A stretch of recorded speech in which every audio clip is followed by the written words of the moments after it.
Junakis. Eto na naman ang inyong Dadyo para sa panibagong episode ng ating vlog.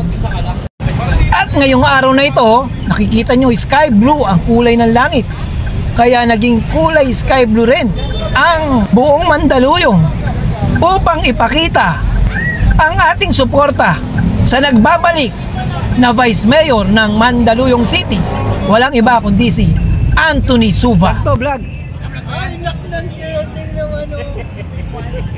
Kaya tara, samahan nyo kami sa pag-ikot natin mula sa District 1 hanggang District 2 ng Mandaluyong City. Kaya ano ba hinihintay natin? Let's go!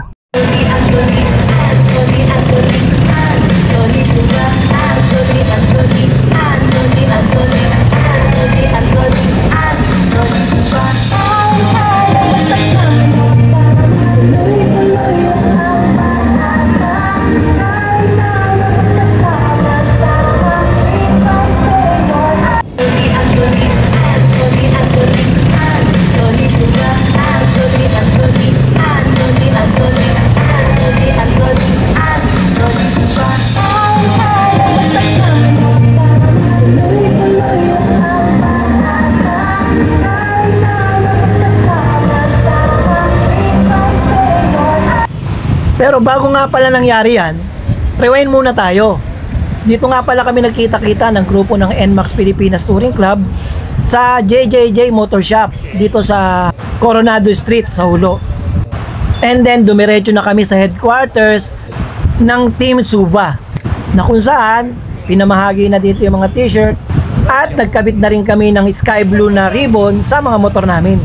At yun na nga, dumiretso na rin kami sa meeting place sa kahabaan ng Martinez Street para kitain ang iba't ibang mga motorcycle riders ng Mandaluyong, na kung saan lalahok din sila sa kick-off ng campaign ni Vice Mayor Suva.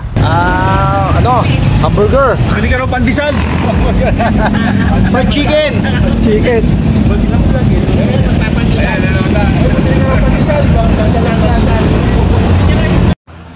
Ayun oh, halos mapuno ang kahabaan ng Martinez Street sa dami ng lumahok. Kasama dyan yung iba't ibang grupo ng mga kababaihan at mga supporters ng mga kandidato.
para vice-alkalde ng Mandaluyong City.